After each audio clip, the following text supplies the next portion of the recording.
Just as a heads up, that's you're full up on starters for offense already. Okay. I didn't know we capped starters and Yeah, defense. two offense, two defense, and a flex. Okay, fair enough. He did say that before we started. I did not capture that. Yeah. Now you guys know because now I know. Yeah. 45, 40, 35, 40, he's gonna go! It's time people feel it! Big Red Junkies. Day by day, he gets better and better! He gets better and better! Team is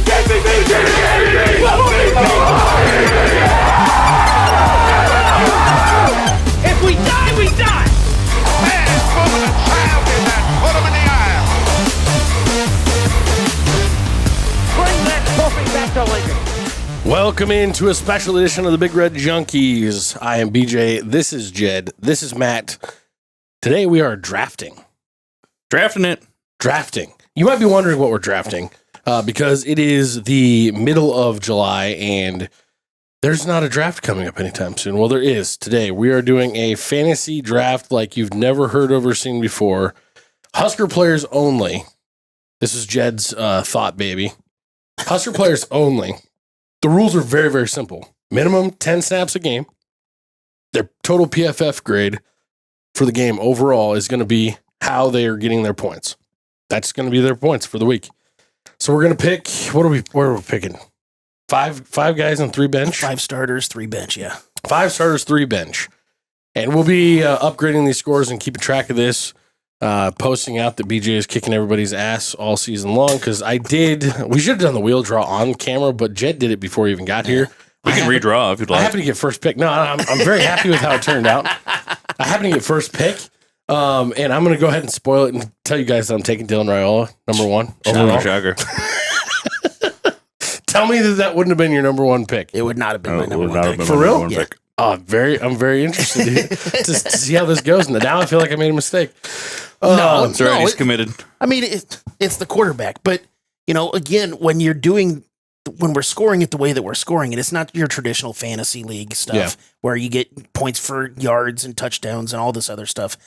We wanted to do it this way because, we wanted to be able to draft an offensive lineman and, things like that. Basically have everybody be involved on our teams as a whole. And it's hard to create a mathematical equation where, they don't necessarily chart pancakes anymore and stuff like that. And trying to figure out points to go with what to be able to match up everybody and all that stuff. So, I think it's interesting. We'll see how it goes. This is the first year we're doing it. So we'll see. Yeah. I don't know. I'm excited to see how this pans out because, to be honest with you, I think you're the only one of the 3 of us that pays attention to the PFF stuff throughout the season. So it'll be interesting to actually be tracking some of that. It's going to be an education for sure. Jed's going to smoke us. I don't know. We'll see. But we are, as most people are aware, it is ramp up time. We are 5 weeks away from the start of Husker football. Ramping it. Things are going to start coming out rapidly. Big Ten Media Days actually kick off tomorrow.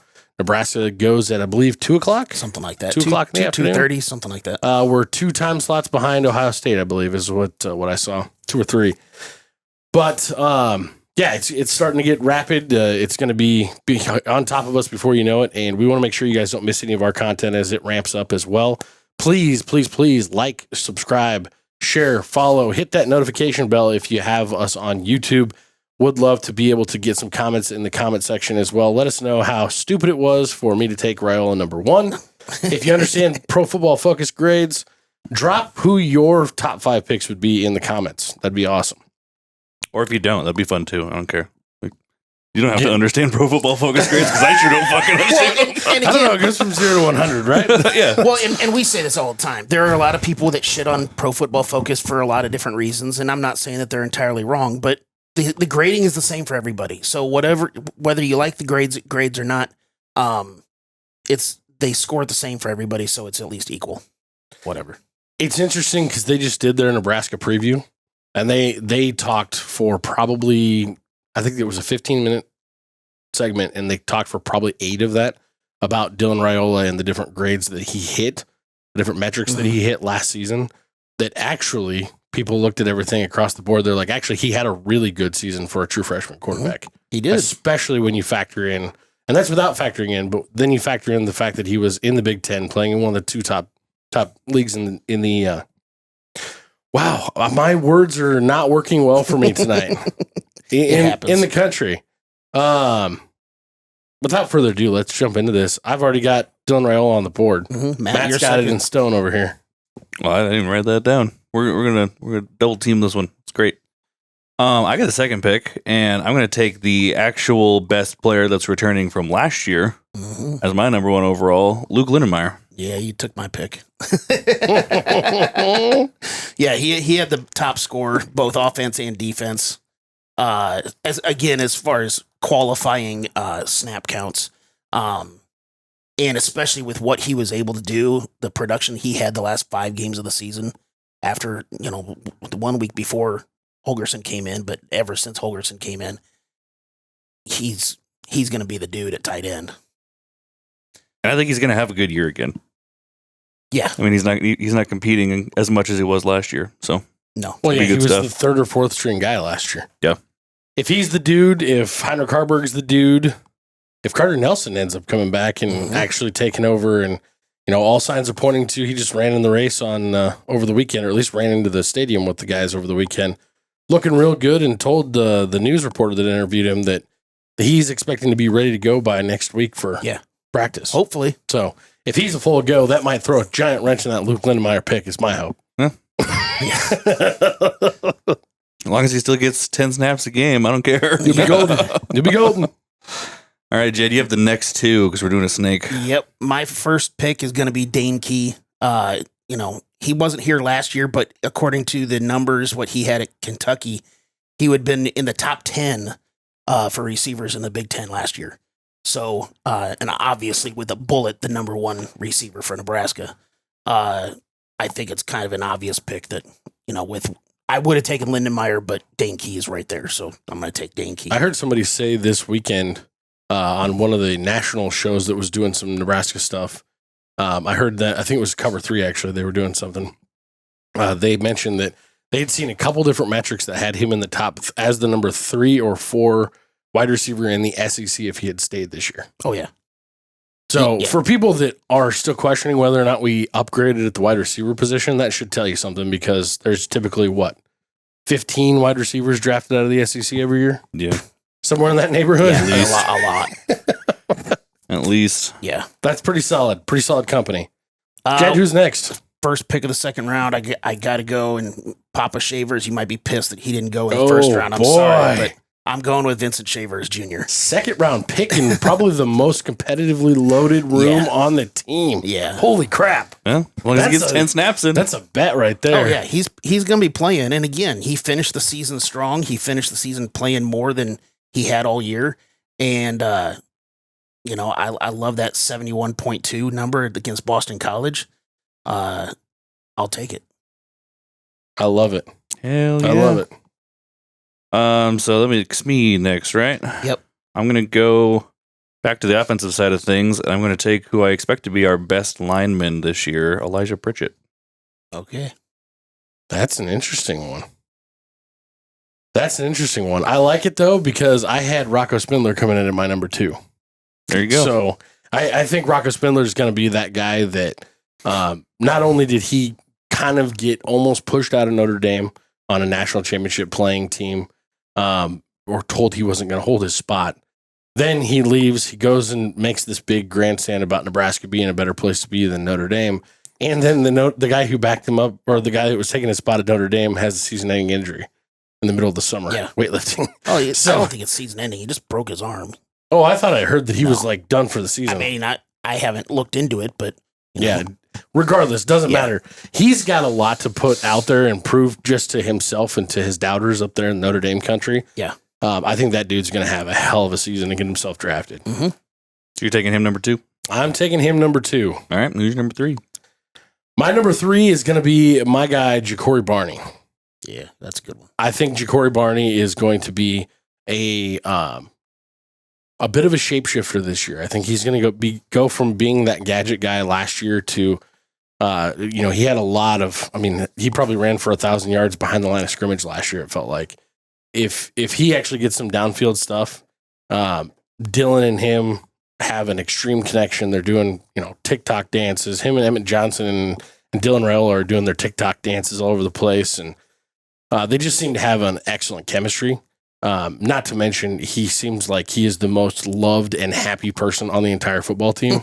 And if that doesn't tell you something, I don't know what does. Yep. So, Ja'Cory Barney at my third pick. I like it. This is a heads up. That's you're full up on starters for offense already. Okay. I didn't know we capped starters and Yeah, defense. two offense, two offense, defense, two and a defense. flex. Okay, fair enough. He did say that before we started. I did not capture that. Yeah. Now you guys know because now I know. Yeah. And that should tell you everything you need to know about how BJ drafts. Yep. Yeah, there you go.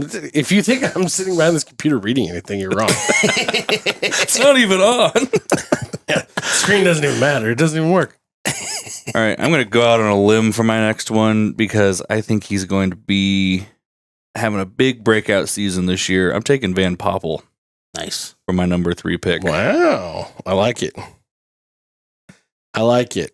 I like how I didn't have to explain myself to either of you two. Nope. That's pretty straightforward. I think Yeah. he's gonna wreck shop this year. So. Yeah, he had a low number last year, but he also only played in 5 games, so Yeah. and played limited Yeah. also. So for all the obvious reasons, and now he's gonna be the dude. So let's go.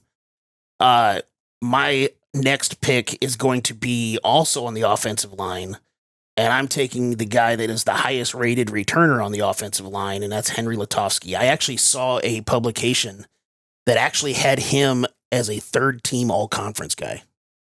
I was very surprised by that. Lutovsky? Yeah. Well, they're also taking it in media days. I'm just, I mean, it makes sense in a lot of different aspects. I saw that a couple of days ago as far as him being a possible 3rd-team all-conference guy. I'm like, okay, you got my attention now. So I'm going to go with Lutovsky. That rounds out my offense. Then, let's see. I have my list over here. I mean, you can have one more offensive player. Yeah. I'm going to go with... I'm going to go with Sierra Wright. I'm going to take my second defensive guy. Nice. Kind of came out of nowhere last year, and I think he's only going to be improved having a year in this system under Butler again.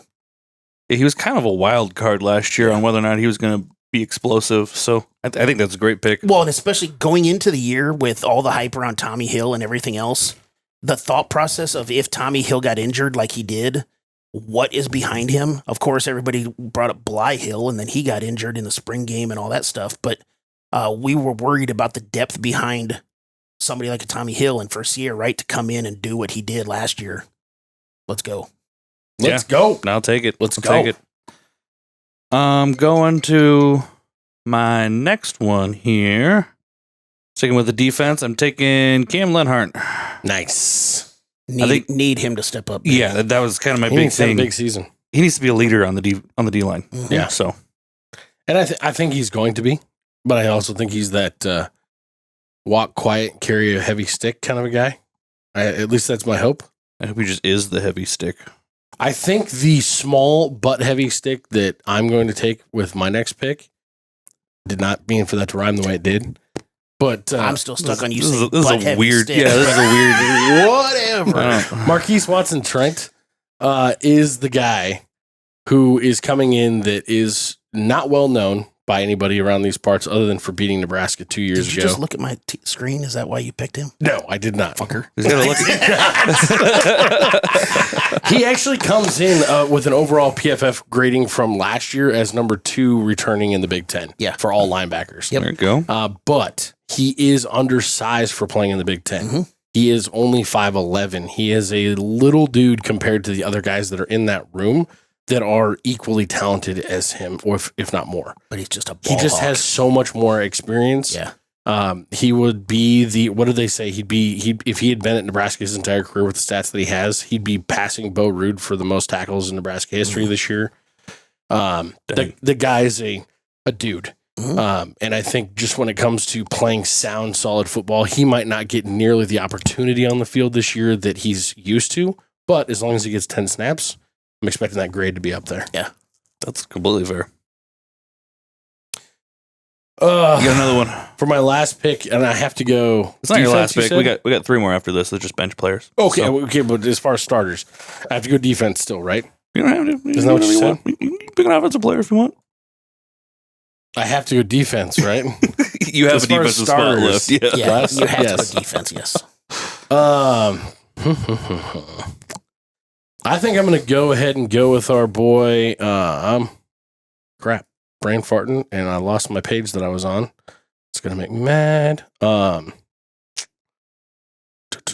Where'd he go? KeShon Singleton.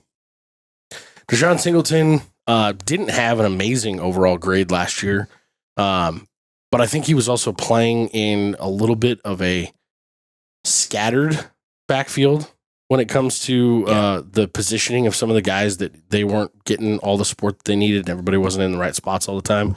I think he's going to be able to play his game this year.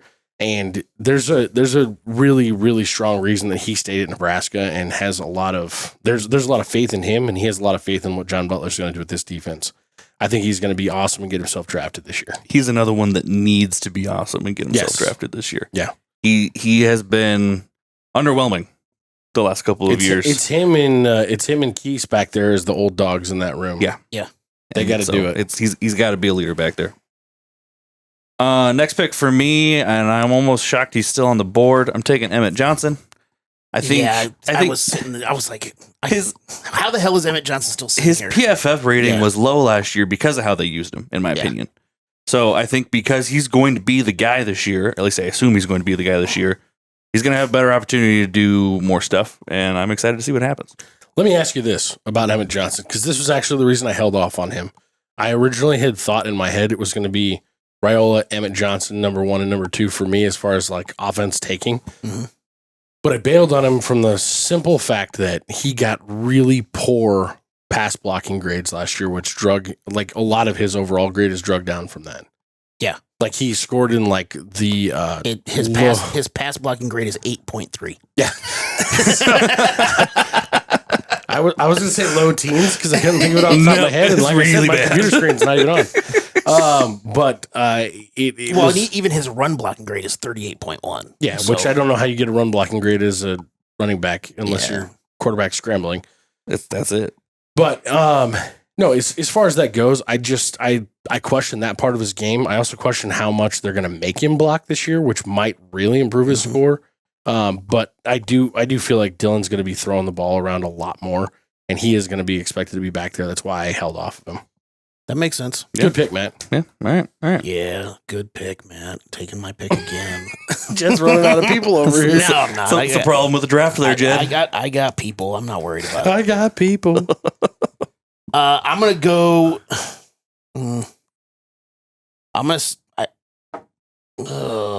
Screw it. I'm gonna pick another linebacker. I'm gonna go with Willis McGahee. Oh boy, Jed's got the freshman or now the sophomore duo the that's two gonna sophomores. Yeah, that are gonna be the stalwarts of the defense moving forward. Florida boys. I love that. Yep. Flobraska, Yep. as they're trying to make happen. Kind of reminiscent of the Calabraska thing, which didn't work out so well. So I hope this works a little bit better. But And then my next pick, I'm gonna go back to the offensive line and do Justin Evans. That was my next one, too. That was my next one too. That was all three of our Yeah, next that picks. was my That's next kind of pick. wild. God dang it. So That's I how went was back and hoping. forth between McGahee and Evans so I guess it didn't really matter. Those were going to be my two picks. So it's, yeah. That's fair. That's fair. I'm That's really tough. excited for, as much as we love Ben Scott, I'm really excited to see Justin Evans be our center this year. Yeah, I think he's going to be amazing. I think he's just going to be really sound in the middle of that Yeah. offensive line. That's also like they talked about 2 years ago. They talked about how Evans was pushing Ben Scott at the center position going into the season. Mhm. Like they talked about Yep. that, and that's like to me that screams okay. Well, you were a redshirt freshman at the time. That screams that's the position he should be playing at. That's why I was so certain coming out of last year. There was all this talk about, if we're going to get a center, when we bring in Rocco Spindler, maybe he'll play center. All this, it's like, no, I don't think so. There's talk about Knack playing center. I'm like, no, I think it's Evans. I think everything else is going to be golden. Yep. All right, back to me. Matt, that's you. Alrighty. I just realized I'm drafting really heavy. I've got 3 linemen, Got the thick got boys. 3 linemen, and a big ass tight end. All right. I'm going to think smaller on this one, and I'm going to go back to the offense. I'm doing Nazea Hunter. that how you pronounce his name? Isaiah? Isaiah? Yeah. I'm Okay, just good. laughing because I just... Was it the hesitation I in got my three voice? I got three big ass linemen and tight end. We'll go for the tallest dude on the team. Yeah. The biggest wide receiver that we have. I thought smaller, not small. It's fine. I got there. That's good. I think he's going to be a great wide receiver too this year. And I'm excited that we have him for a few years. So hopefully he does well. See, I think a lot of people are expecting him to be wide receiver 2, and I think that's going to be Ja'Cory Barney's job. That's just my personal opinion. I But don't know. I think him coming he's out already of off flex the board is, already. So Yeah. you're not wrong. You're not wrong. All right. Hit us with 2 there, Beach. A guy that I'm kind of surprised is still here, but also we've all taken so many good guys that it's tough to believe that he's been overlooked. But so you're right. He's off the board there, bud. Right. Oh, God damn it. This is why we need a live list here. I gave you There a is live list. He sent it to Use us. not your logged into it. computer. Again. There's nothing on the screen. I'm staring at shit and I don't even know what I'm looking at. Oh, my God. It's the worst. It's the you're, worst. You're the worst. By the way, while he looks for a pick, no special teams on this go around just because. Why? Why would you do that? Yeah, we're not doing that. Although I would probably take the Aussie punter if I was going to do that. Aussie. Yeah. Oi. Jesus. Man. Can't even get brought back to it. I believe in you. Is there? You know what? I'm going to go out on a limb here. And this is a projection for a bench player. This is a projection I'm going to make sure he's not already taken. that Elijah Judy actually rises to the occasion and is the dude in the middle of the defense that we need. All right. Because I think you're going to see Van Poppel play kind of the Ty Robinson, Yes. bouncing inside and outside, and Judy's going to be more of that boss hog, Nash Hupmaker build on the inside. That if he can be what Nash was, and I think he's even a slightly more athletic version of Nash. If he can be that and be that big of a bully, he's gonna get plenty of points. Be a good flex guy for me. Sound logic? You think you got another one? Yes, you do. Man, this is really backed up. The next one that I'm gonna do is kind of going out on a limb again for another bench player, but I think. Actually, hold on. Let me check one thing because I want to see Mekhi Nelson. Yeah. That's my guy. They love Mekhi Nelson. There has been so much talk about him in the last basically month, Mhm. and it's coming from somewhere, but no one knows where. It's all this whispers in the background. All these guys that have been meeting with the coaches and they write all this stuff, and they don't say who said what, but they're talking a lot about the fact that this guy's getting a lot of play amongst the coaches. He's a very dynamic dude that they've liked. Obviously, didn't get much of a chance. I think he had 2 total snaps last year, 1 total snap last year. So we'll see, but nobody seems to have much faith in Quentin Ives. They've kind of stopped talking about him altogether. So I think he's going to be our number 2 guy, and we're going to have a second running back that gets touches. That's interesting that you think that they've just gone away from Ives already. I haven't heard anything about him. That's my point. Maybe they're just keeping it quiet. Maybe he's going to be the stud. Well, Maybe. practice hasn't started yet. That's true. We'll wait to see, like, when we get these weekly reports and all those things. It Yeah. might completely change. So We have so much less information coming out Yeah. this offseason than we ever did last year. Well, and I don't Rule think said he was Ives is going to out of the start. picture, but- Yeah. I'm not saying out of the picture. It's just not being talked about at all. Rule said he was going to start getting the media less information as he got into his tenure here. So makes sense. Me, back to the defense. Marques Buford. He's about the next best player from last year I'm seeing in the PFF stuff. So hopefully he has a good season. Obviously, we all kind of expect him to be a leader. He had his ups and downs last year, so we'll see. He's going to sit on my bench to start the season, though. Jed? I only have 2 offensive guys. I'm going to stick with the defense too. And a guy that's transferring in that, he might, considering the depth that we have, at least at the top in the secondary, I'm not 100% sure if he can break through, but with what he was able to do in Idaho, Andrew Marshall, his PFF grade, he would he would literally be the number one defensive player returning with qualified snaps. Currently projected to be playing opposite Sierra Wright at corner. Yeah, so we shall see if he can get through that the top half of that secondary. But I really like the potential of Adrian Marshall, and I know we're not counting; these aren't including special team snaps. But I just also want to see what he does on special teams too, because he's a returner as well. My last guy, I kind of almost want to go offense just because I only have 2 guys on offense. Why stop now? Yeah, I know, but I probably would have taken Judy if you didn't do that earlier. Yeah. And we only have 1 offensive lineman left, but we don't really know who that 5th offensive lineman is for sure. And do I really want to hitch my wagon to Corcoran if it's going to be him? Dude, if you saw Prohaska give his little 10-11 interview at the Team Jack thing, that dude is looking different. That's cool, but can he stay healthy? I mean, no he disrespect, looks- but it is what it is. He looks thicker than he's ever looked. I don't know if that's a good thing or a bad thing. Some people say that about me too. It didn't look like beer weight. What are you talking about? As I drip my line of kugels in my mouth. Yeah. Summertime. Man. Will you hurry up? I already got my pick ready. I got it. Yeah, and I got to steal it from him. So I'm going to go shoulder. with a guy that also is going to need to step up on that defensive line. I'm going to go Keona Davis. that's a good one. I Yeah. think he's going to get some solid playing time. Yes. Matt, that's on you, man. All right. Keona Davis was a guy that I was thinking about.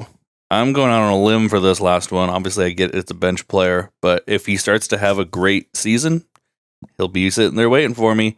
Hometown boy, Heinrich Harburg. Here we go. Ooh.